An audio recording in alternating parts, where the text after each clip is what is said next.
నా మొదటి భార్య పిల్లలు చేస్తున్న ఆరోపణలలో వాస్తవం లేదని సెరికల్చర్ డిపార్ట్మెంట్ రిటైర్డ్ ఉద్యోగి బత్తిన అప్పారావు అన్నారు. తను రిటైర్ అయిన తర్వాత వచ్చే డబ్బుల కోసమే తనని పిచ్చోణ్ణి చేసి తన మొదటి భార్య పిల్లలు మానసిక వేదనకు గురి చేస్తున్నారని వైఎన్సీ న్యూస్ ఛానల్ వేదికగా ఆయన కన్నీటి పర్యంతమయ్యారు.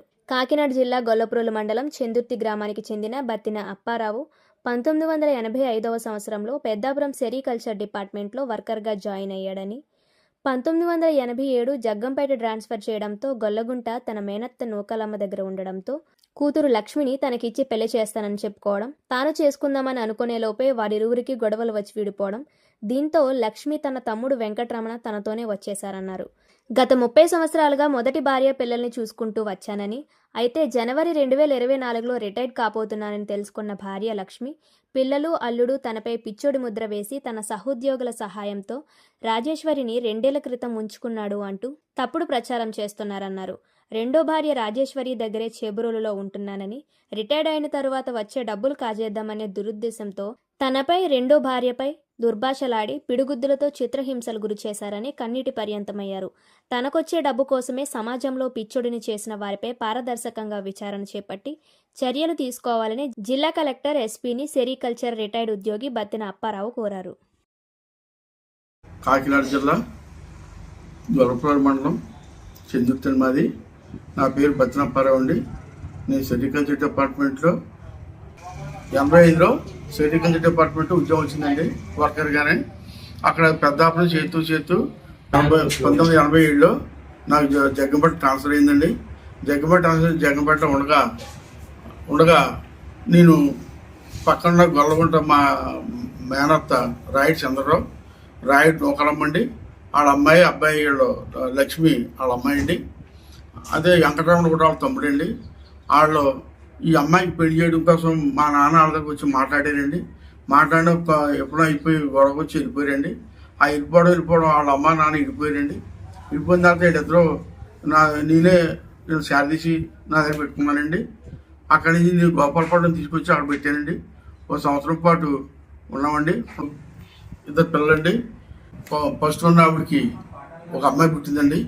ఒక అమ్మాయి పుట్టిన తర్వాత మీ సపోర్ట్ యూనిట్కి నన్ను ట్రాన్స్ఫర్ చేశారండి. చేసిన తర్వాత 92లో రాజధాని ఆవిడ పరిచయం అయిందండి. పరిచయం అయిన తర్వాత ఆవిడ కూడా మా పెద్దలు ఉండి పెళ్లి చేశారండి. పెళ్లి చేసిన తర్వాత అప్పటి నుంచి ఆన్లైన్ ఏళ్ళలో కూడా మొత్తం ఇద్దరిని చూసుకుంటూ ఉన్నామండి ఇప్పుడు దాకానే. మొన్న ఈ మధ్యన డిసెంబర్ నెలలో నేను రిటైర్ అయిపోతున్నానండి.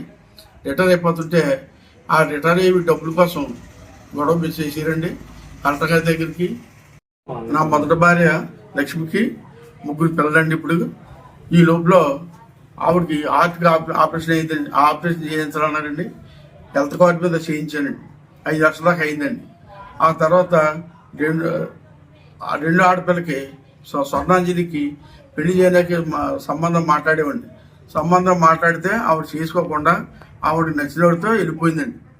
గత 30 సంవత్సరాల నుంచి కూడా మా మొదటి భార్య పిల్లల్ని ఆడని చూసుకుంటూ ఉన్నానండి కంటికి తప్పలాగా. అయినా నన్ను పిచ్చోడు ముద్రేసి నన్ను ఇలా హీరో లాగారండి.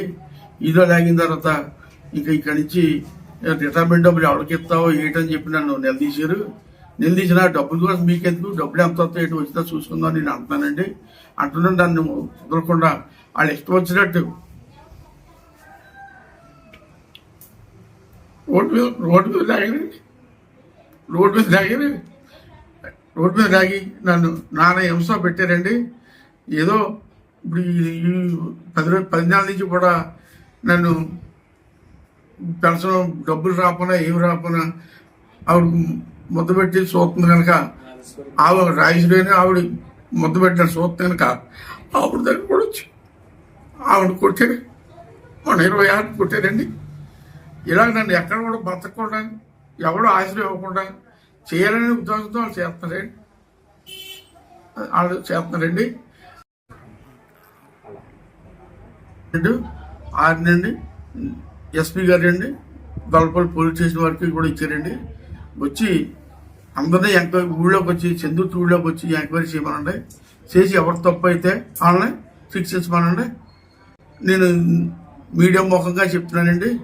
రమ్మని అంతా తప్పుడు మాట్లాడి తర్వాత నాకు ఈ నా దగ్గర వచ్చే డబ్బులు పట్టుకోవడం కోసం, డబ్బులు కాజేయడం కోసం ఆడేళ్ళు చెప్పిన మాటలను బట్టి ఏదో గొడవ చేస్తున్నారండి. తర్వాత నా తోటి ఉద్యోగులతో నేను పొరపాడైపోతే నాకు యాక్సిడెంట్ అయింది, రోడ్డు మీద పడిపోతే నేను యాక్సిడెంట్ అయినట్టు, బుర్రస్థిమితి లేదని, కాళ్ళు చచ్చిపడిపోయి మోహన కూర్చున్నానని అని చెప్తున్నానండి. ఇదంతా తప్పండి, ఇదంతా చాలా తప్పండి, కరెక్ట్ కాదండి. ఇదంతానే ఇలా చేయడం కూడా పద్ధతి కాదని చెప్పడం లేదండి.